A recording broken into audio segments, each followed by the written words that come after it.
You're listening to First Fossil.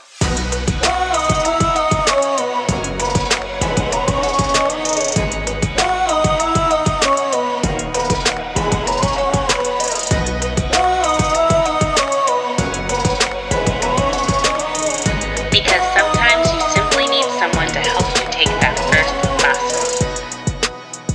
Hello and welcome to First Fossil, a show where we learn together how to take that first fossil toward becoming the best versions of ourselves. My name is Candace Olushola, and today's special guest is a friend of mine. We've been friends for several years now. Like 4 years? 5 years? 4 years? 4 or 5 years? Yeah, I think 4 so. or 5 years? Yeah, I thought I was going to go with that. And he's musically talented. We've played a wedding together in Hawaii. Oh, yeah. I forgot about that. And we did that, right? We did that one time a couple years back. You might know him from the sing-offs, the Philharmonic. It's one of the singers in that group. So without further ado, please welcome my friend Trace Gaynor. How are you doing, man? Oh, it's been so long. Yeah, thanks for having me. This is cool. This is fun.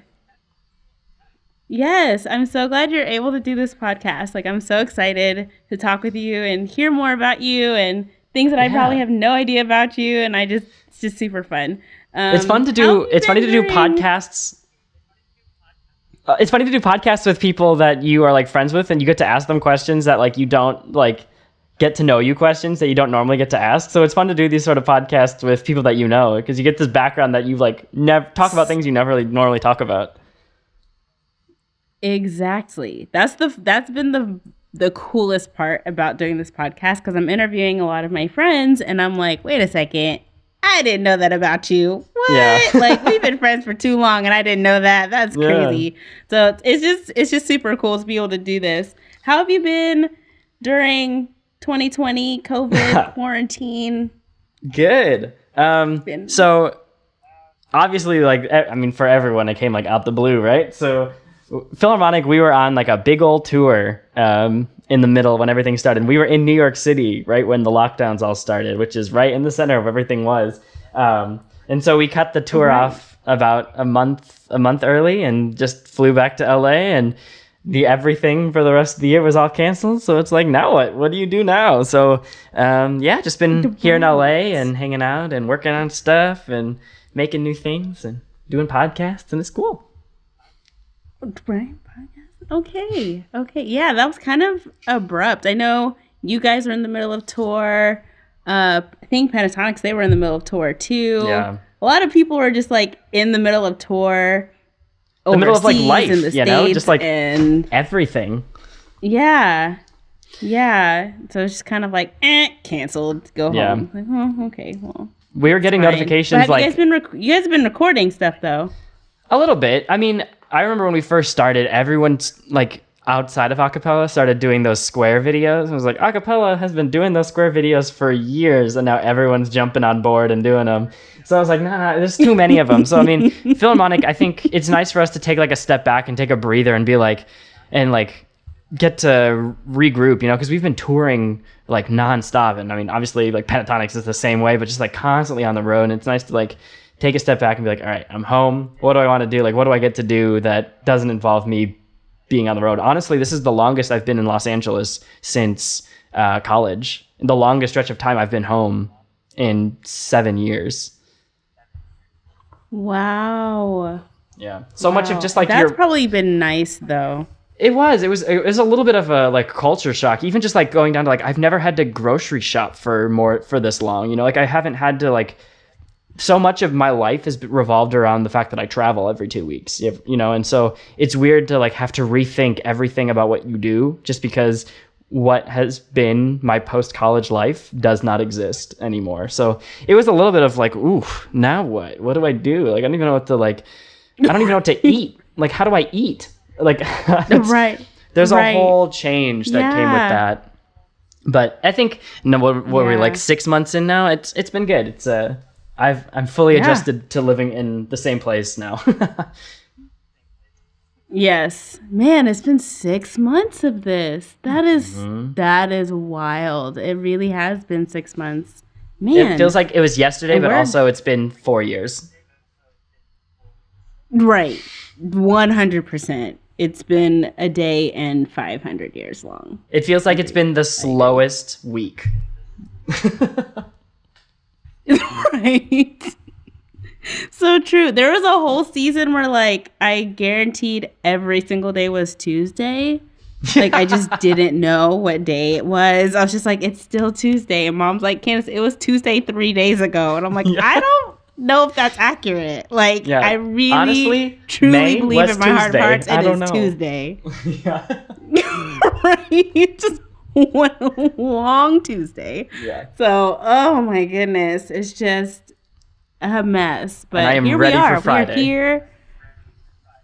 Yes, Lord, how many months will it take to get us to Friday? Oh gosh, that's how I feel. It'll be a minute, I think. December is Friday. Yeah. Just get me through it. I can't. Oh man, awesome. So, okay, please. I know some people know you from the sing off. They've probably listened to the Philharmonic, but like you, like tell the gente about Trace. What should people know about you? So, how far back are we going? Grew up in Chicago. Grew up playing violin and piano and auditioning for the choir and not getting in. And then I moved to LA to go to college after high school. I went to USC in Los Angeles, and I was a broadcast and digital journalism major with a minor in marketing and cinematic arts. And then I just sang for fun. I joined an acapella group just because I was really nerdy about it and I really wanted to sing. And I had been in one musical in high school, and that was it. And so I just was nerdy about it and wanted to get into it. And then in college, it just became like everything that I did. It just was like became my hobby that took up too much time. And from there, I was in a competition called ICCA, which is what the Pitch Perfect movies are based off of. And at that competition, this guy came up to me and said, "Hey, are you Filipino?" And I was like, "Yeah." He was like, "Cool." And he walked away. Looked him up later. His name is Ben Bram. He was alum from USC. Yeah, that was my interaction with Ben. And then that was your first introduction to Ben. He friended me on Facebook, and then I don't think we really talked for a couple of months. And then a few months later, he messaged me. He's like, "Hey, there's a bunch of Filipino guys looking to get together for this group on the Sing Off, if you've heard of it." And I was like, "Yes, I have heard of it." And he's like, here's their number. Try it out. So then we met up. We met up probably 2 or 3 times that week. The last week on that Friday, we filmed an audition tape for the Sing Off. We went to a Thai restaurant, named ourselves. We came up with a group name at that restaurant, sent it in, and after that, we taped the audition. We looked at each other and was like, all right, hopefully we get in, or else I don't know if I'm going to see you guys ever again. I was like, all right, see you later. Long story short, we got in, and here we are. That is the funniest. Oh, my word. Yep. Ben Bram, if you're listening to this, I don't know if that was how you introduce yourself to people. In fact, you didn't really introduce yourself. You just, it's like, I'm it's sure like it was not a the most little PC thing to do, but I'm sure we talked a little more than that. But honestly, the only question I remember answering from him was if I was Filipino, and I just said, "Yep." And in my head, that's how it went. I'm sure we talked a little bit more, or else I probably wouldn't have accepted his friend request that night.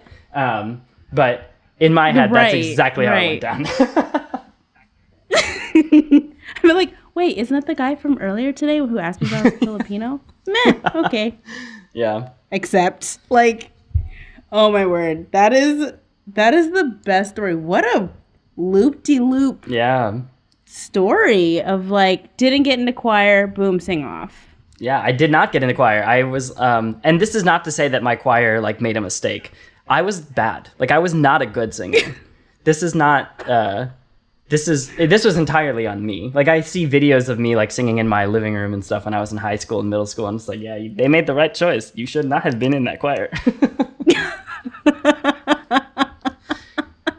That is so funny. I remember you telling me about how you grew up playing violin when we did play for the wedding, and how you were just like, yeah, I really wasn't that great of a singer when I was younger. And I'm like, and yet here you are, singing every day all over the world. I was very much a violin player in high school. Life works. Yeah, it's very funny how it all changes. Yes. And one of my favorite moments. A good one. Oh, thank you. One of my favorite moments was a few years later, like maybe like within our first year or two of the group. We were in Chicago for a show, and my high school choir director emailed me, and she's like, hey, like, I don't know if you guys are free on this day, but like, if you want to like stop at our high school and do a show, like, we would really appreciate it. And I was like, I love the fact that the choir director that did not let me into choir, she did let me into one musical. I will say that. And she's great. I really like her. She's great. Amazing What teacher. musical was this? The 25th Annual Putnam County Spelling Bee. Yes! Such a great musical! Yeah. That is precious. Yeah, and I was the kid. There is a role in the show that is a Filipino Boy Scout. And I was a Boy Scout, and I am Filipino, and so I literally wore my own Boy Scout uniform for the show. Stop it. Yeah.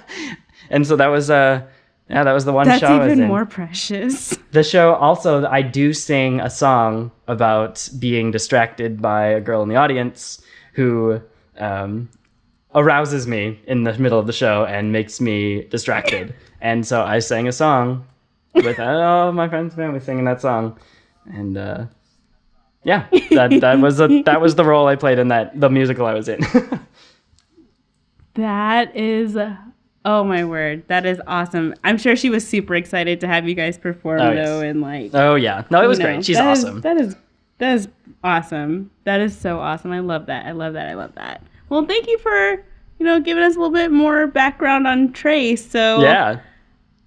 Now I want to hear this first basso story of yours. Like what was this first basso? Are you still in the middle of this first basso? Like, unpack this for me. Yeah. Because now I'm really excited just from the background part. Really, when you do like interviews like this, when we do it for Philharmonic, like I have my go-to stories that I talk about, like every week, I'm sure, and like Kevin's not the same thing, but like we always talk about the same things. We have the same stories. We rehash them. I've told that Ben Bram story so many times. Like that's just, we have the things we talk about. And so when I like literally like 3 minutes before I joined the Zoom call, I was like, which canned story am I going to talk about? But when I was like reading the thing you sent over, one thing that the story I guess that would make sense is it's like pretty boring, honestly, and like as like a very generic like thing what choice that I made, like a paso, a step. I speak zero Spanish, but it was like pretty. I would say it was like a huge monumental moment in terms of like what I'm doing now. It was so Philharmonic started in the summer between my junior and senior year of college. That's when we filmed the sing-off. And so my senior year, I was still in classes, but I was flying out on weekends to do like either shows or like PR for the group, or and I would disappear like either Friday or Monday and I would like fly out to like the Midwest and do a show and come back and do 3 or 4 days of school. And that was just my senior year. And then my second semester senior year, for the sing-off, there was a little clause in our contract that was like, we do have the right to take you on tour. And it had never happened before. So I was like, I'm not going to be concerned about that little clause because they don't do tours for the sing-off. Lo and behold, season 4 of the sing-off was when they decided to take us on tour. And so I was contractually obligated to go on a 6-week tour for the show. But I was like, hey, I'm a second semester senior. Like, I can't. They're like, well, you kind of got to. So I took 6 weeks off. I just like did classes from the tour bus. I took classes that semester that like didn't require me to be there, or if they did, it wasn't mandatory attendance, or there were classes that let me FaceTime in. And so I was doing like shows at night, and then I would go back on the tour bus and in the bunk be finishing my classes for the day. And I would say that went back and forth for about 2 years. Even after graduation, I like got a job as a assistant for a vocal coach. And I was like running his business operations and generally his assistant. And then I was doing the same thing where I was working for him 4 or 5 days a week, flying out on weekends, doing a show, coming back, or like having to fly out and be like, hey, sorry, I can't work Tuesday, Wednesday, Thursday this week. I'll come in on the weekend, haha. And so I just had to make that work. And there was a moment in 2015 where I just realized like I'm burning what's the saying? I was burning the stick on both ends. Like I was like, I haven't slept in years. Like I have not slept in so long. Oh. And so it was like, I can't keep doing this. Like I need to either pick. Yeah. I need to pick which side. I mean, am I going to do this Philharmonic thing, this sing in a group and go full-fledged like touring and making videos and doing this artist life? Or am I going to do the safe corporate business route? And even safe corporate business route, I was still in the music industry, and so that's shaky enough as it is, but that was like the stable choice. And there's a moment, so my paso, I would say, in September 2015, I was about to go on like a 2-week tour. Like it wasn't long, but to 2015 Trace, I was like, I made it. I'm on a 2-week tour. I'm going to perform. And I had to tell my boss, I was like, hey, like I'm going to be I have to go for 2 weeks because I'm going on tour. And he was like, hey, like, that's great for you, but like you can't do this anymore. You need to pick. Like as much as I would like to say like I support you 100%, but I can't support you as my employee doing this. Like you can't be my assistant and disappear for 2 weeks. And it's nothing against you, but he's like, you need to pick. Like which one are you going to do? Yeah. And I was like, I don't know. Like I've been playing it safe for so long in terms of like, do I want to do the corporate route or do I want to do like the artist route? And it was one of my biggest goals after graduation was I don't want to be a starving artist. Like I was not about that starving artist like idea. Like I don't know, I have no guarantee of how much my next paycheck would be. I don't know where my health insurance comes from. Like I don't want to have that. But going on this tour, 2-week tour, which was like, that's exactly what I'm doing. I was so excited to finally have 14 days worth of singing to have on my calendar, but that means that like day 15 is like, now what, and so the paso I would say was quitting. And I was not, I said, and it's just like no bad blood. It's just like, hey, like this has been great and I'm glad I got to try this like a corporate like assistant life, but I think I need to take a paso towards freelancing and like being in the Philharmonic and seeing what happens and what comes from it.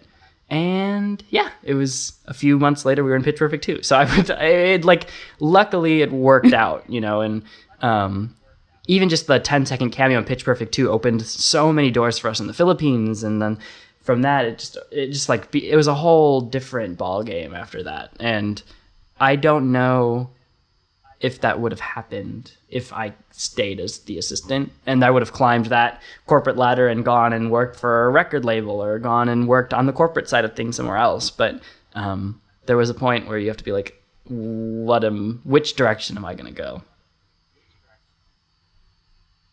Wow. Wow. So quitting a job like that is not like an exciting story I've told very often, but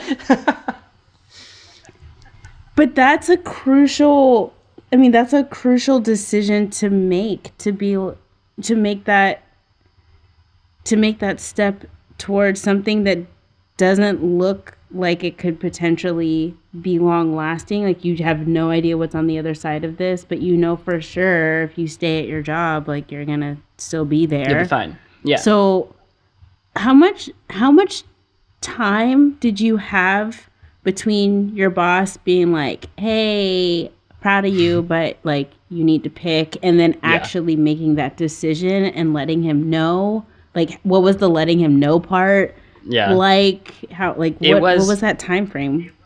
So I was getting nervous because we'd had that 14-day stint. And it's funny thinking about, like, I really thought I was like, I'm on tour, but it really was 14 days. It was not long. It was not like an end, like a career, like it was not going to change my life those 14 days. But in my head, I was like, I've made it. I booked a tour. But we had that on the calendar for a few months, but I was scared. I knew I had to tell my boss, but I put it off for so long because I was like, I don't know what I'm going to say. Like, I know he's not going to take it well that I'm going to be gone for 2 weeks. So I waited until 2 weeks before that tour. And even though I had known about it for months, and finally 2 weeks before, I was like, by the way, in 2 weeks, I'll be gone for 2 more weeks. And when he said that day, he was like, you need to pick.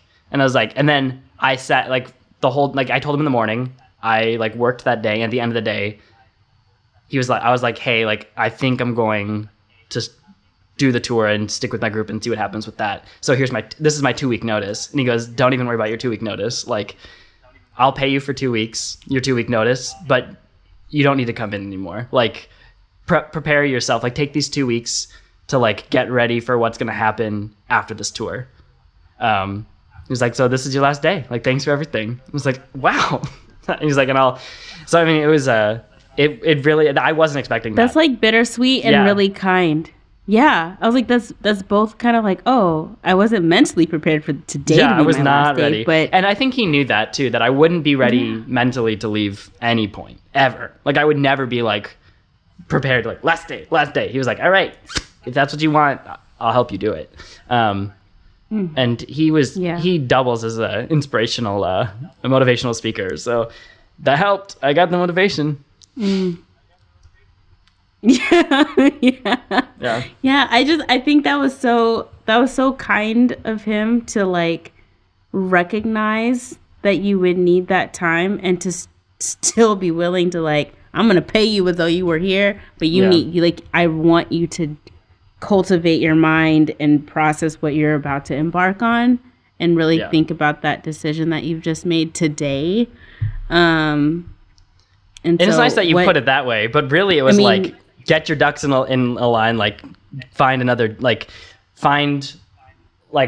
more opportunities for the Philharmonic. Like, if that's what you're choosing, like, you have to go full in, you know, like find other places for you to perform, like start talking to booking agents, like, I don't know, do something else to prepare for it. It was really like day 15. I kept saying like day 15. He kept saying like day 15.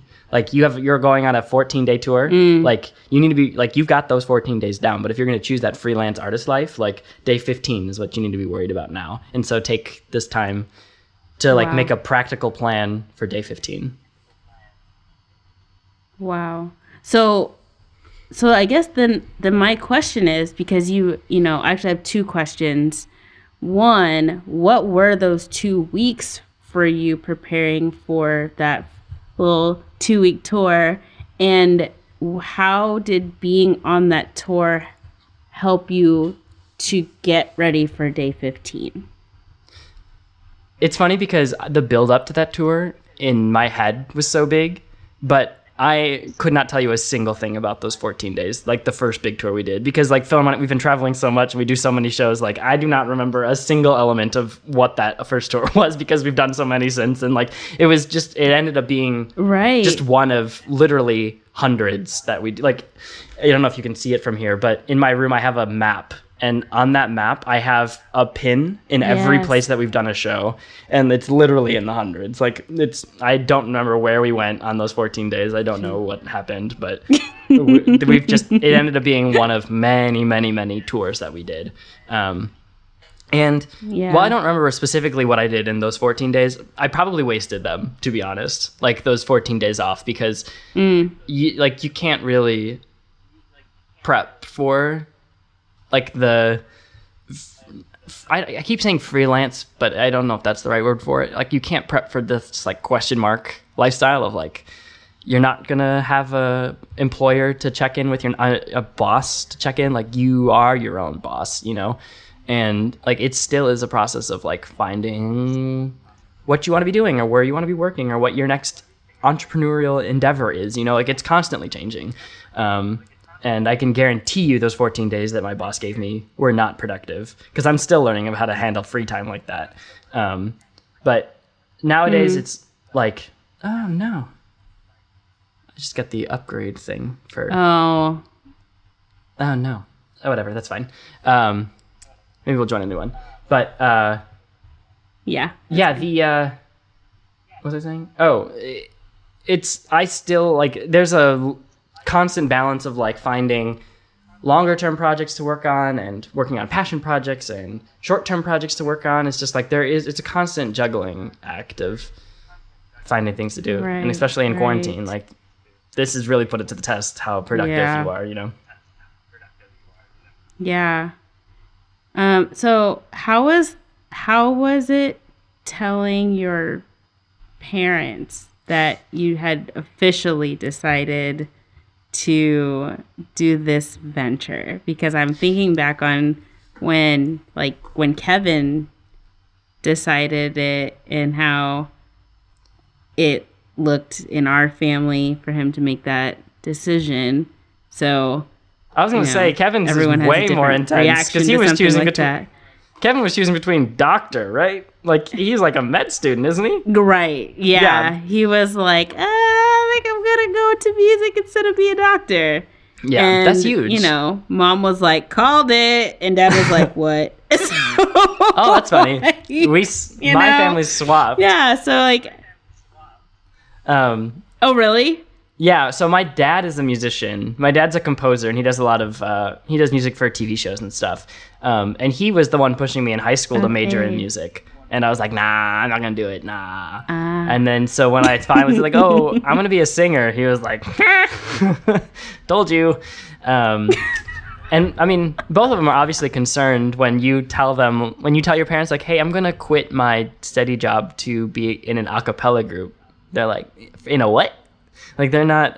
That's not a right. Music is a hard thing for them to swallow, especially for, I would say, minority parents. It is a hard pill to swallow.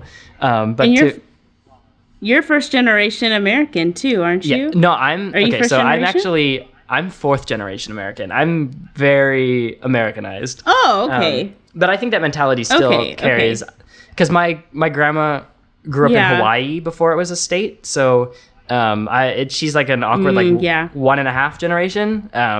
But I think my mom just carried the same mentality that she got from my grandma. But absolutely. Acapella, like music in general, is hard to swallow. But as my dad being a musician, I think my parents are more okay with that. But it's really the acapella part that got them. And even the same thing with like the sing off. Yeah, with the sing off, I didn't tell them about it until we were cast. Like we were officially on the show. I was like, I'm not telling my parents about this until I know I can give them a date and time to turn on the television, or else they're gonna freak. And even when I told them about the Philharmonic, they were like, cool, like is there a website? Like can I see like more about this program you're doing? And I was like, no, I made this up. I invented it. Like I haven't gotten to the Philharmonic.com yet. Like give me a second. I'll make a website for you, but like nothing for you to see yet. Not a program. Yeah. That's so cute. Oh, that's precious. It took a second, but I mean, I think my dad at that point too, they had seen me doing both ends, like the corporate end and the artist end. So I think they, by the time that I was like, hey, by the way, I'm gonna go do that with the Philharmonic, that big moment for me, like quitting my job, was like, yeah, about time for them. Yeah. Wow. And I mean, now you guys are doing fantastic, and it just shows how sometimes life's craziest decisions end up being some of the wildest, coolest experiences that we have. And it's like you have this like fight or flight experience. You're like, I have to just like decide something and just like jump, and like that jump can seem unsettling, but in an exhilarating way. And it just really depends. And even if you jump and it ends up not being the best move, it doesn't necessarily mean that it was a flop overall. Like you've learned something, you grew from that. You could take what you did end up learning and utilize it somewhere else. So I love that it did work out for you.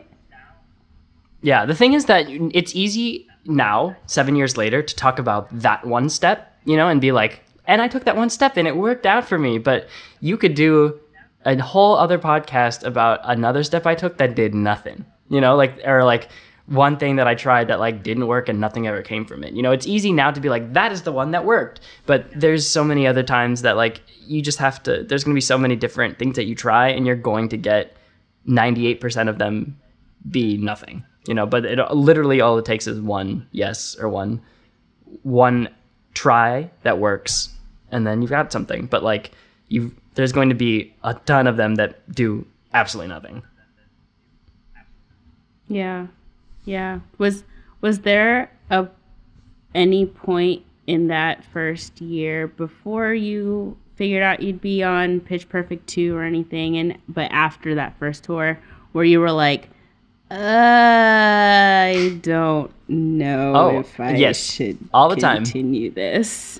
Constantly. It's just every time, like, yeah. I mean, right, we say for Philharmonic, we get to say, like, you might know us from The Late Late Show. You might know us from Pitch Perfect. You might know us from The Sing Off. But if we could tell you the number of things that we could almost add to that list, you know, like there are so many things that like could have been that aren't, you know, and every time you get one of those like, that could have been a career defining thing, then you like end up being like, is this the right choice to make? But, you know, we have arguably 3 huge things to put in the parentheses behind our name, you know, and there could have been so many more, and every time that there's one that we missed, you're just like, dang, missed out on that, you know.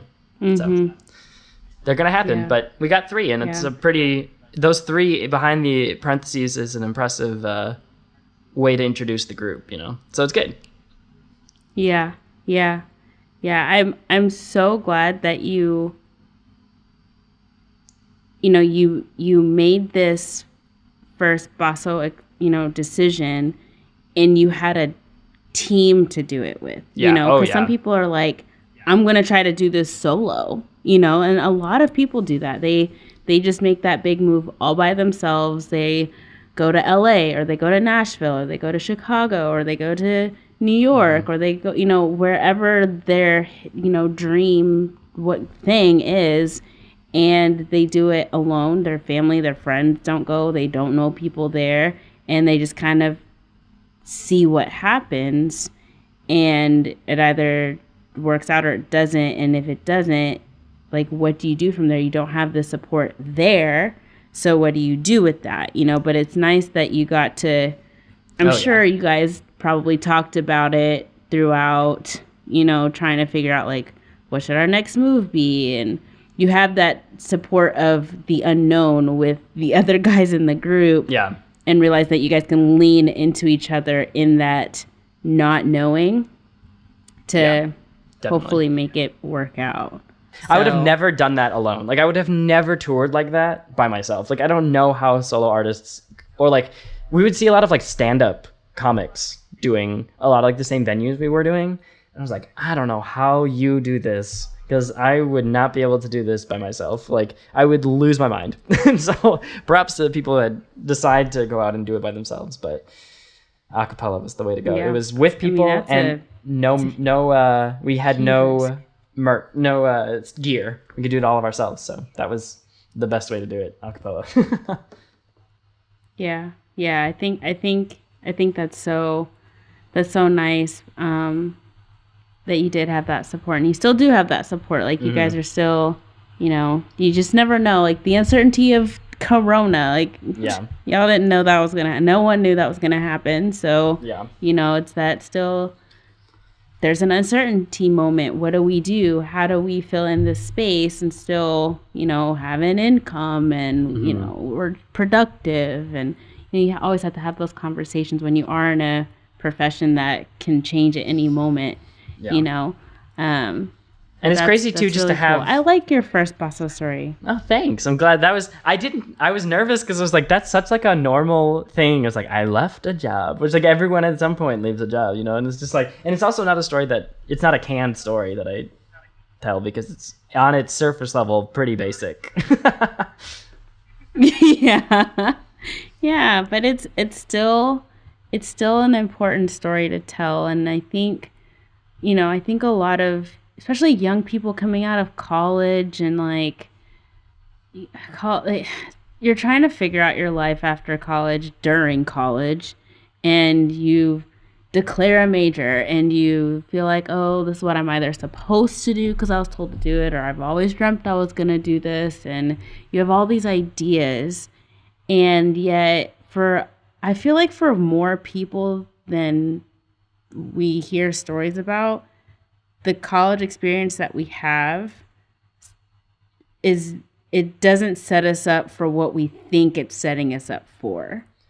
Yeah. And we end up going down a path afterwards that's like, what? How did I get here?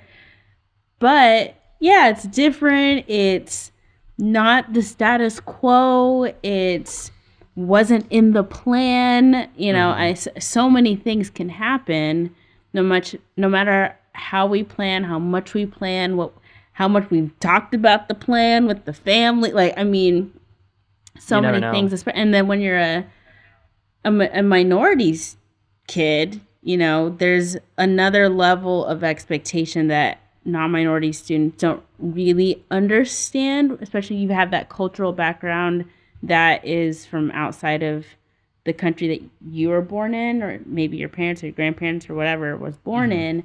There's a cultural aspect that you're like, I'm also kind of sort of carrying the expectation of the generations before me that did what they needed to do to get here. And so you put all those pieces together and you're like, okay, I still need to do something that makes everyone proud and know that what they did before wasn't to waste, and I'm not taking the family backward. You know, like there's all these things you kind of have to process with the race thing into consideration. The race thing is important. It's hard to I think you put it really well. It's hard to explain a lot of the time of like cultural expectations but I think one of the best ways to explain it to white people, I think, as someone that is half white, there is a huge difference, not a huge difference. There's a different definition of success to different cultures. And I think in America, you know, like this, the general idea of like what you're supposed to be doing at a certain age is very like ingrained. And like everyone thinks that they know what success looks like, you know? And so you walk around the world without exposure to different like cultures or whatever. In your head, you know what you're supposed to do, and you judge other people based on those goals that you have been taught this whole time, you know, of like what you're supposed to be doing and whether people are making it or not. And I think one aspect of like being the minority is seeing what is expected of people is different, you know? So like Filipino culture, for example, like there is not an emphasis to move out of the house. There is like, that's not something that's pushed, you know, and a lot of people now, like in TV shows and stuff, you see people like, he's a bum, he's 28 and still lives at home. You know, like that's just like a punchline, you know, like in American culture, that is assumed, that is a sign of a deadbeat, you know, like that's just not, it's frowned upon. Filipino culture does not have that. And so I think, and that's just one small example of cultural differences and like the backpack that like the weight that you have on different things of like, that's an example of where I think Filipino culture like is a little bit different in terms of like, we don't have to worry about that. But there are so many other things in terms of like science, like math, you know, like those STEM, like being a nurse, honestly, is just such like a huge thing in Filipino culture. It's like a badge of honor. And so I think if it's just, and in some other places that's perceived as like, you weren't a doctor, you know? And so there's just like, there's a different element of success in those different cultures. And I think studying music was a little bit harder to introduce to an Asian family. Not studying music, going into music is something that was a little bit harder to accept for an Asian family. But for my white side, that also happens to be what my dad was a musician. It was very easy. Right. So. Right. Yeah. Definitely. That is really hard to explain, or even, I think 2020 has set us up to be able to now explain to people because of all the things that are happening racially in America. People are willing to more hear and understand why, you know, the American way is very complicated depending on what type of American you are. And there really isn't there's a narrative out there that's supposed to be the American way, but when you actually get to the people, that way doesn't actually exist because there's so many cultures and so many layers to it. It So, does exist for a lot of so people, but it's just complicated. not the reality for most, you know? And I think that's just what it's like bringing forward. And a lot of people too is when just, I feel like I have like a weird insight to this just by being half white too. And so I see half of the elements of how people approach this. And you see a lot of people say like, well, they're pulling the race card all the time, you know? And it's just like, yeah, Right. it is all the time. Like this card is all the time. Not just talking about it a little more, but like, it's not my choice to pull the race card all the time. That's just how it do be. Right. Is that the race card is pulled for me pretty often. Exactly. I'm like, I mean, it's kind of always out. I can't really put it anywhere. I can't put it away. Like I am who I am. I can't hide it. So, you know, it's been like, out. I have it out. I might as well use it. It's been out. I didn't ask for it to be out. It's just out. You know, I was born like that. So yeah, I think like all those layers, even like when you put those layers into your first Basso experience, like to have to think of, you know, if we're going to talk about like the American way of making this intense decision and you don't have that like minority cultural background to also think about and have, even if it's not in the forefront of your mind, like for us, it could have been in the back of the mind. You just, you know, arbitrarily remember that, you know, there's a responsibility in who you are and what you do for your family and the cultural aspect of it. But for those who don't have that, like your story could just sound like, oh, like, I mean, a lot of people make this crazy decision and it works out or it doesn't. Big whoop. It's like, yeah, there's several layers here that, you know. And even my story is different because I'm so far removed. I think if I wasn't fourth generation, I feel like there's even way more pressure for first generation or second generation to have that sort of American expectation of wealth earlier on. And I think my minority story is different because I'm so far removed from the idea. Like my generations, my like parents and grandparents kind of fulfilled that already. Like they fulfilled that like need to prove that the move was right. You know, like I didn't have that. Right. So I might have the minority aspect, but I definitely don't have the immigrant side. So it's different. Yeah. It's very, it's layered. It is weird. And I think that was where, you know, for Kevin, you know, in our family, we are first generation American on both sides.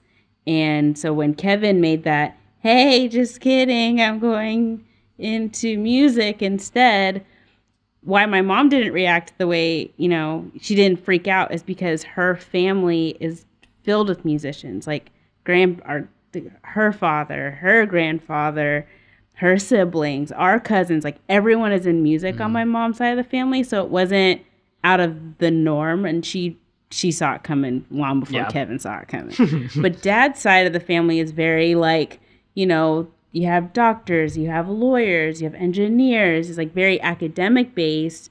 And, you know, the work that both of my parents came here, they put in a lot of work to be here and put in a lot of work to stay here. And so to say that you're going to make a risky move in the mindset of the immigrant, that's like, okay, like, but we need to stay stable because we've worked all these, like we've already done a gamble by coming here. Please don't gamble again like that. Yeah. we worked this hard so you wouldn't have to gamble. We don't do that anymore. Like that should have been a one and done. And Kevin's like, I'm gonna go try it anyway. And it's like, oh my gosh, you know. But you know, it's still. I think that's what makes it exciting too, because you get to also say like, you don't make those choices without thinking about where they came from and what they've done and how they've. I mean, even for someone who's fourth generation, like you don't forget the stories that you've heard, so you know that even so, you want to make everyone proud of what they had to do, and you're gonna figure it out. Like, just trust that I'm gonna figure it out, even if it's not this. I will figure it out, and we will be okay. And I'm sure there's another element of this because Kevin's the oldest, right? Yes. Yeah, that had to be that's a whole other thing too. That like had Kevin been the youngest, they probably been like, yeah, go ahead, try it, go for it. Right. There's like right. an aspect of like if the first two did it and like you had two doctors and one like question mark beatboxer, you know, like they probably would have been like, yeah, 2 for 3, we're good. But like to have the first one be like, I'm gonna be a professional touring beatboxing cellist, they probably would have, as the first person, be like, we better cross our fingers for number 2 and 3. But you know, like it that is literally what happened. It was like Candace, Kevin has forgone the plan, so therefore you are next in line. And I was like, oh Lord, I'm next in line for the plan. And then, but see, that's the coolest part though, because like Kevin set the stage for going outside the plan and still doing well. And me being the rebellious one of the family was like, I mean, if he did it, then maybe I got some wiggle room too. Yeah. So let's see if I can kind of squeeze myself out the plan too. Yeah. And so, you know, but it keeps going. So like, if I skip the plan, then it's like, you're the last one. Yeah. It's on you. So like my little brother was like, okay, you know, yeah. I see that the whole plan is on my shoulder. Yeah, but no like, pressure. You know, it's but no you better pressure. Make a lot of money. Fine. But like that right. And but like that's the thing. Like I think this is such a cool conversation that we're having in the middle of your first Basso story, because I think this is the perfect time to explain something like this, that when people make decisions and you think about the background, the cultural foundation of their household, what they are taught. If you live in a dual family, like you have, you know, you only have one Filipino parent. Yeah. So you have you live in a dual culture home. You grew up in a dual culture home. Mm-hmm. That is what it is. I grew up in a dual culture home and neither one was American. Like I got my American experience outside of the home. Yeah. So when you think about that and people look at you and they're like, oh, you just made this decision and you did whatever. And it's like, I can't, it's a little different. It's a little more than that. Explain the layers. Right. Like I can't explain the difference between this experience for me as a minority child and your experience as someone who's not a minority child. This first Paso experience is not quite the same. Yeah. It's not quite the same. There's more moving parts, but still, you know, honestly, I think it's revolutionary. Mm-hmm. Because you guys are the first like Filipino acapella group. Yeah, we were the first Asian Asian group on the Sing Off. I mean, that's awesome. You know, that is you have a stamp on the world that's different from any other stamp, and that alone, culturally, is a big deal. You know? Culturally, so, I think when Philharmonic started, we were like, we want to expand people's images of what what Filipino Americans could be. I should specify. We wanted to open up, we wanted to put Filipinos on TV was the goal. And while that was exactly what we did for the Sing-Off, what we started when we got outside the Sing-Off and started working on other things, we started realizing that it wasn't just Filipinos, it was Asians, because a lot of the big things we got came because they were looking for other sort of country-specific Asian groups, and they couldn't find it. And so we'll settle for the Philharmonic, which is we're the only one? You couldn't find nobody else? We'll do it. But they were looking for for Pitch Perfect, they were looking for a K-pop group. They were trying to do a K-pop acapella group, and they didn't exist. So we'll put a Filipino group in instead. We did a Christmas Story, and we were the singing Chinese waiters, and they were looking for a Chinese acapella group, and they couldn't find one. So it's Filipinos will do. And just wow. It's just shocking that so many of the opportunities came from looking for other countries, and they couldn't find it, and literally we're the only Asian group that there was for them to pull from. Wow. And I'm very grateful, but they weren't looking for Filipinos to start, so yeah. Wow. I mean, and see, that's the thing, that's something that is cool to get to explain, in the sense that it's like, because I was the first, I had to set the stage for so many different avenues, so that way, hopefully, in doing so, you get to be seen by people who hadn't thought that fit into the cultural mold, and to see it be successful. It gives them something different to look at, and hopefully believe that they can break the mold and still be successful. So hopefully we start seeing more acapella K-pop, acapella, and acapella is just one aspect of it. Like in every element of this general, needs to be. Honestly, it has to. I have to put out a major shout out to Ken Jeong, who. Ken Jeong is the reason that we got to do Christmas Story. So in the Christmas Story Live, they were doing like a whole production of Christmas Story as a musical. And there's that very controversial scene at the end where they go to a Chinese restaurant and the waiters sing fa ra ra ra ra.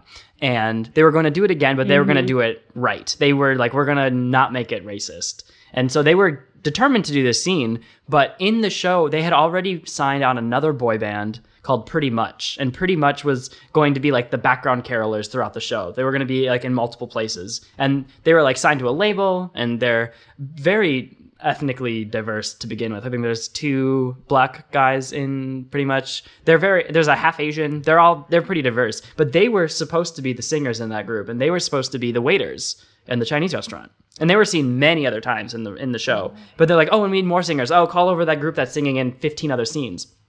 And Ken Jeong, who was in it, was like, no. In order to do the scene right, you need to get a group of Asian singers. Like, you can't just have this boy band that's in other scenes. You need to get Asians. And so Ken Jeong paved the way for us to be a part of that, and allowed us to like redo that scene that has been so frowned upon by Asians.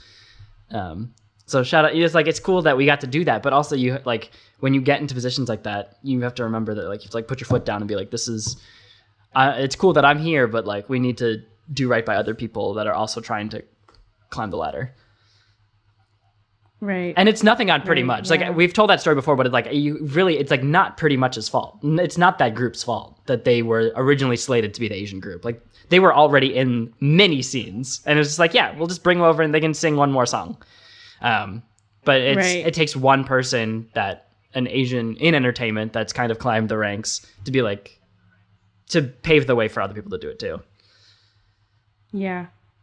And I am 100% positive that when you told your boss at the end of the day, I think I'm going to go on this 2-week tour, that the last thing you were thinking was the responsibility of opening this world for just the Asian culture as a whole. Yeah, absolutely not. just making this leap, like that was definitely not on your radar. No idea. But we had no that's clue. What it turned out to be.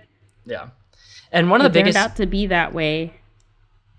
One of the biggest moments for Philharmonic was in 2015, where we got invited to sing at the White House for Asian American or Filipino Heritage Month or Filipino History Heritage Month. Mm-hmm. I don't remember exactly, but it's October. It's we got to sing at the White House and got to be a part of a huge panel of just other Asian Americans that have like that are in media. And so like Joe Coy, he's a comedian. There were just so many. Apple the Black Eyed Peas was there, and just like we got to sing. And there was one guy afterwards that was like, yeah, this is like going to be part of like the records, like we have to keep like the White House records that like this event was here, and then like you guys sang and did this, and we got to sing with the Black Eyed Peas. And it's just like, that is not where I saw this going. That like there's in the White House somewhere, this is like a little book of like, oh yeah, and Filipino Americans, these are the Filipinos that like change things. And it's like, not what I thought. Yeah. Not what I thought was gonna happen with this acapella group. Right. Like didn't, just you don't realize you're gonna end up in spaces like that for whatever reason. And I know it's just it makes the first Basso story you told a lot. It's not as basic as you felt like it was to tell, because it's really a cool it's really a cool avenue that you got to be a part of opening up. You know, you created history, and you're still creating history. That's amazing. Cool. Yeah, I know. It's a lot of like pinch me moments. It's cool. You know? Yeah. Yeah. And like I mean, okay, I'm not on tour or anything. Pharmacists do not go on tour. I will tell you that right now. But we don't do that. But like, I mean, I remember when I decided to, you know, go to pharmacy school and I actually started working in a pharmacy. The last thing in my head that I was thinking of was my representation of Black people behind the counter. That didn't cross my mind at all. I mean, I recognized my space being like, I'm definitely the only Black employee in this entire store. And I recognize that most of our clientele know that I'm the only Black person in the store. So that was evident to me. But it wasn't until a Black patient came up to the counter and was absolutely and totally shocked. And she saw that I was wearing my student white coat, and she leaned over and whispered and was just like, "Wait, are you a pharmacist?" And I was like, "No, I'm in pharmacy school. It's my, you know, first year." And she started like tearing up. She's like, "I've never," and she had to have been like, I don't know, in her 50s, maybe 60s. And she was like, "I've never seen a Black person behind the counter before." And I was like, that's cool.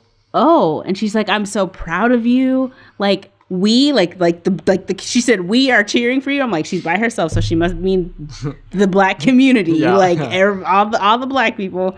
And she was just like, "I'm so proud of you. Like, keep going. You're gonna do great." And like, I saw that throughout my time there, and constantly seeing, you know, the parents that would bring their child to the pharmacy to see me, and then tell them like, "Look, you can be a pharmacist too." And I was like, I just came to like learn how to be a pharmacist with like hands on. That was why I had the job. But then I didn't realize the weight that I was carrying, not just for Black America, but like the immigrant kids and the first generation kids. And I was like, man, and you just don't think about that because you're just doing what you think you're supposed to be doing in the season of your life. Yeah. And it ends up opening avenues for so many other people. And it's just super cool. And you never know. The thing is about this, that you never realize you're missing it until you see it. And you're like, wait a minute. Like, I ain't never seen that before. And so, like, you know, I doubt many of these people are like, you know what I've never seen before? A Black girl behind the counter. Like, no one's, like, that's probably not a thought that's crossed their mind. But when you see it and you're like, right. And you triple take, that's when it's like, oh, that's, you know, like, for me, the example is I saw Moana, the Disney movie, in theaters. And I'm crying in the theater for no reason. Like, it just started. Like, you're meeting all the characters. And it's like, I have never seen, like, it's not even Polynesian. Like, I'm not Polynesian. I'm Hawaiian. Like, my family was, like, Hawaiian. Like, and so, like, just seeing just, like, a vague interpretation of that. Like, it's like, that's, like, that was shocking to me. And, like, there was, like, Lilo and Stitch back in the day. And, like, I didn't have that, like, that same reaction to it. But for Moana, for some reason, I was like, it's crazy that I've never seen this before, and I'm just realizing that it's like, this is cool, you know, like you don't realize how powerful it is, and like that you're even missing it until you see it. Yeah it's really cool when you start thinking about all those things. And I don't know, I was way more passionate about your first paso than you were, because I was thinking about those layers. I was like, oh my gosh, like that is being American to me. Like, that's cool. The risk that you take in the context of all the things that come with that step. That is just so cool to me. And I'm so glad it worked out too. Yeah. So like, you know, if you had to sit down with someone who was, you know, in college or they're right out of college and they're presented this opportunity to do whatever it is, and it's something that, you know, they might see it as their side passion because it's not their major or wasn't what they got their degree in. So they only see it right now as a side thing, but there's something in them that like burns to do that, and they feel like it's a big risk to try. What is your advice to that person to make a decision like that? My advice would be to do what you want. And as like generic as that sounds, like there's a point too where like if I right out of college would have been like, you have to join this acapella group and go full-fledged, I would have not done it because I didn't want to do it at that time. You know, like I craved the stability of a full-time job, and that's not what I wanted. But I wanted to sing 10% of the time. Like I wanted to sing 20% of the time. And so that's what I did, you know, and then 20% turned into 30, turned into 50, turned into 75. And it turned into what I wanted to do all the time. And then when I was ready to leave and I didn't want that, not that I didn't want it, but I didn't need that stability, but I wanted singing to be 100% of what I did, then I left, you know, and it's just like, do what you want in the percentages that you want to. You said before talking about like college doesn't prepare you for like what you think the real life is going to be. One of the biggest things that I think college prepares you for is juggling and like having 5 classes to work on and 5 different things that you want to be doing. Like just because I was in music I studied journalism and I wanted to get into like storytelling. Sounds corny and generic, but like I wanted to get into making digital content, you know, not just music and singing, but like the other aspect of it. And so while I was performing all the time, I was making the Philharmonic music videos, and that was kind of it for me. But also I missed like the news aspect of it. So I work at ABS-CBN, which is a network in the Philippines. I'm a host on Tayo News, which is a show that does stories about Filipino Americans across North America. And so I'm into podcasts, you know, and it's like, I am doing what I want, you know, like, and it doesn't have to necessarily be at the cost of anything else. And so if you're worried about the stability and like what you want is stability, then do something that's stable. But if you want to do that 80% of the time and have 10% of it be your passion project, then do that. And that can change, and just change with it. It would be my advice. Yeah, I think that's really great advice. And it's not usually the one that our parents want to hear, because what we want is not always what they want. But yeah, but the thing is that you might want stability. Like, and like if part of it is like, I want to get my parents off my back, and then does that mean stability? Then do it. But if you want to really do something else and you want to be arguing with your parents about the stability of things, then do it. Like, just do what you want to be doing. And whether that means like stability might mean that you want to have that stable job and keep your passion project. But if you can't picture yourself doing anything else than pursuing music or doing your passion project, then do it. But that means you're going to have to deal with the other side. That means you want to kind of have that argument with your parents. But like, you know, like there's going to be trade-offs on both sides. But what do you want to do? And if you don't know, do both. Yeah. There you go. Boom. Right? Yeah. Like, I don't think there's a right or wrong way of approaching things. I think there's a narrative out there that you're supposed to do things in a specific order at a specific time. But when you really look at it, no one ever actually follows that trajectory ever. Yeah. Like that blueprint is, I don't know, if you followed that before and it worked out for you, you are a unicorn in this world. Yeah. Because and times have changed. Happen for most people. Yes. I think it did work in the past, and it worked for our parents. But I think people now, especially in living in Los Angeles, you know, like one thing that people complain about in LA is that they're fake. And they say like, oh, what do you do? Like, I'm a screenwriter, but like, oh, I'm a waiter, you know, like, and that does not bug me one bit, because I think it's cool to have that idea of what you want to be doing, you know, and like pushing towards something different.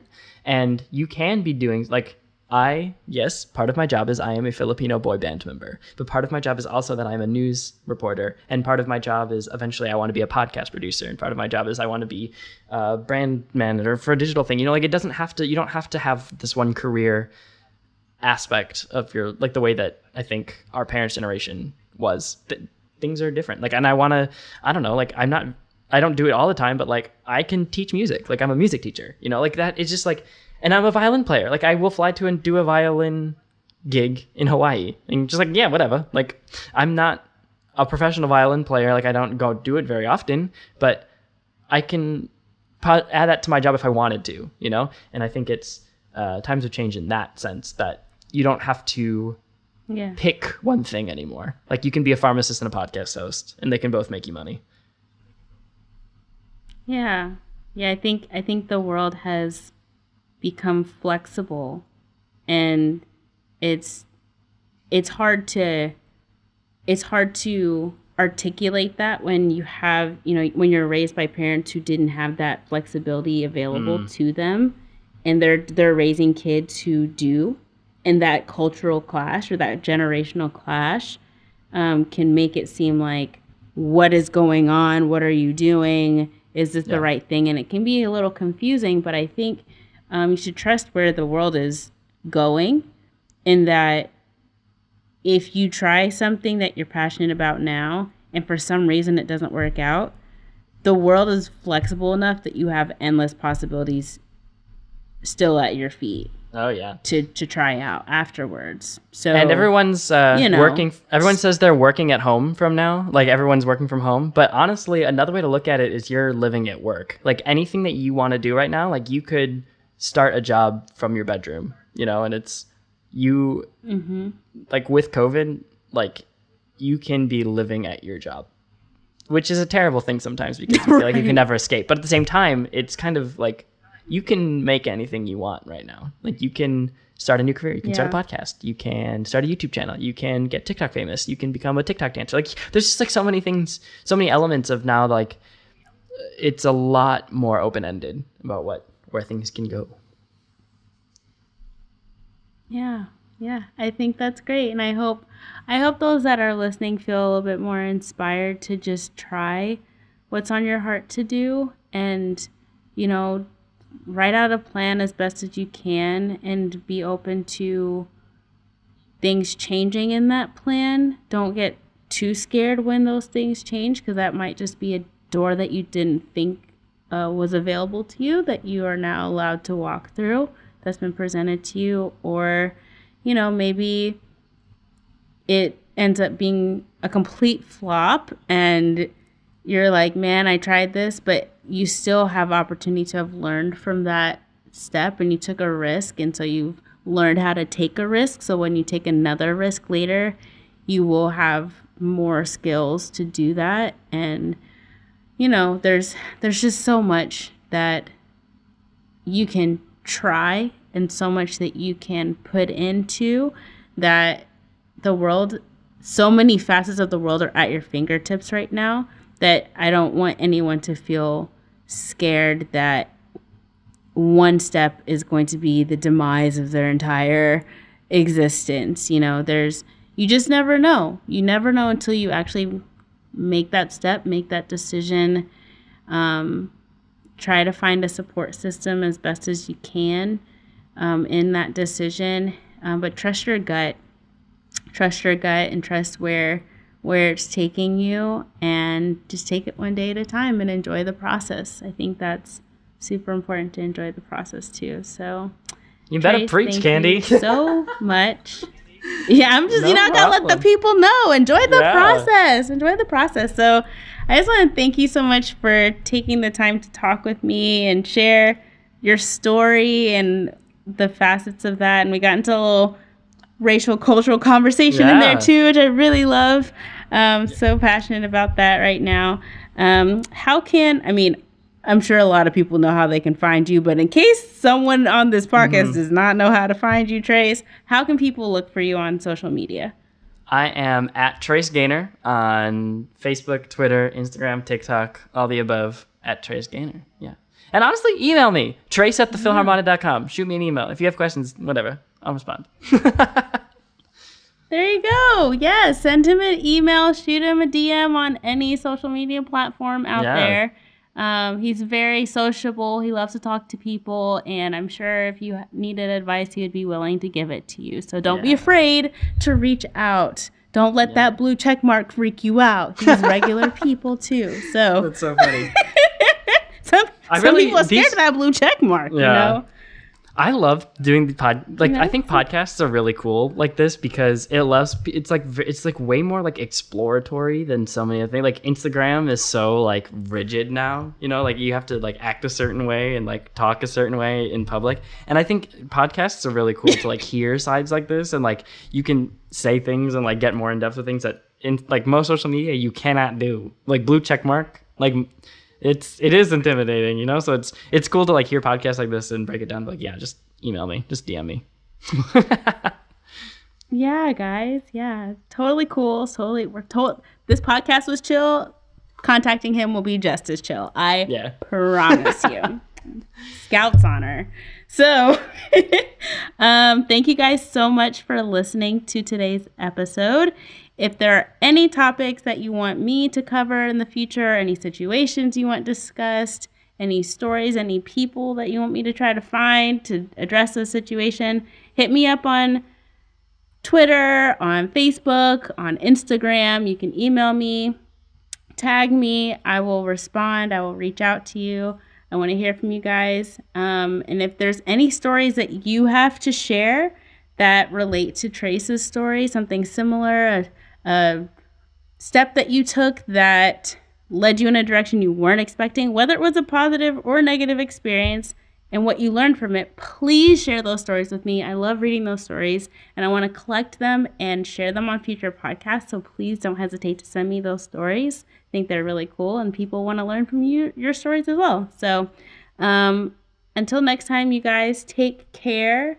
Have a great day. Continue staying safe. Wear your mask. Wash your hands. Social distance. But don't disconnect. And Trace, dude, this was awesome. Say hi to the guys for me. I miss will all do. Of you. I can't wait till hugs are okay again. Socially acceptable. And we can like see each other in person and like embrace and it not be a problem. So, but you take care and we will talk soon. Yeah, bye, Candy. Thanks for doing this. This is awesome. Absolutely. Thanks, man. I'll see you soon. Yeah, I'll see you later.